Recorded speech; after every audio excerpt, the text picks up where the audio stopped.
Everything starts with a dream. Hello ka-dreamer! Ako po ay isang teacher. Teacher po ako dito sa Occidental Mindoro. At sa kasalukuyan po ay busy-busy po kami para po sa aming brigada eskwela. Nagpapasalamat po talaga ako sa Panginoon sapagkat ako ay isang guro dahil ito po ay aking pangarap.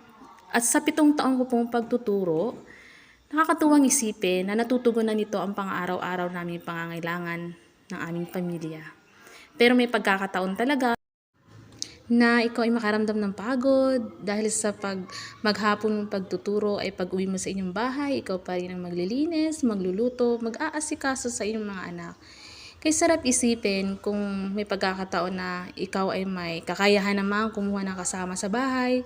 Napakasarap na pag-uwi mo sa bahay, magpapahinga ka na lamang. Kaya naman, di maiwasan sa isang guro ang mangarap. Katulad ko, nangangarap ako na magkaroon ng extra income na kung saan nangangarap din ako para sa aking mga anak. Hanggang sa may pagkakataon na dumating ang asawa na-invite sa isang company. Ang sabi ko kaagad sa asawa ko, baka naman scam yan. Baka naman katulad yan ng ibang networking company na kung saan ang kumikita lamang ay ang mga leaders ng kumpanya. Kaya naman, nag-research ako about sa company na ito. By the way, ka-dreamer, ang company na ito, ang pangalan niya ay Live Good. Live Good Company, kung saan ito ay sikat sa Facebook ngayon at napapanood din natin sa YouTube. So, sinabi ko na lang sa asawa ko na siya gumawa ng paraan na pangbayad sa membership. Ang one-time payment lang po ang membership fee nito ng Live Good. So, 2,900.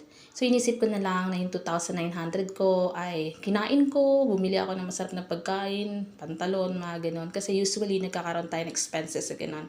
So, hinayaan ko ang asawa ko sa kanyang desisyon kasi para maramdaman niya na nagtitiwala ako sa kanya.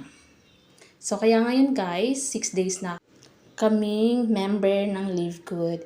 So, ginawa ko tong vlog na to para masubaybayan ang journey namin sa Live Good. I-update ko kayo guys kung talaga bang mababawi ko yung aming pinuhunan na 2,900 sa Live Good.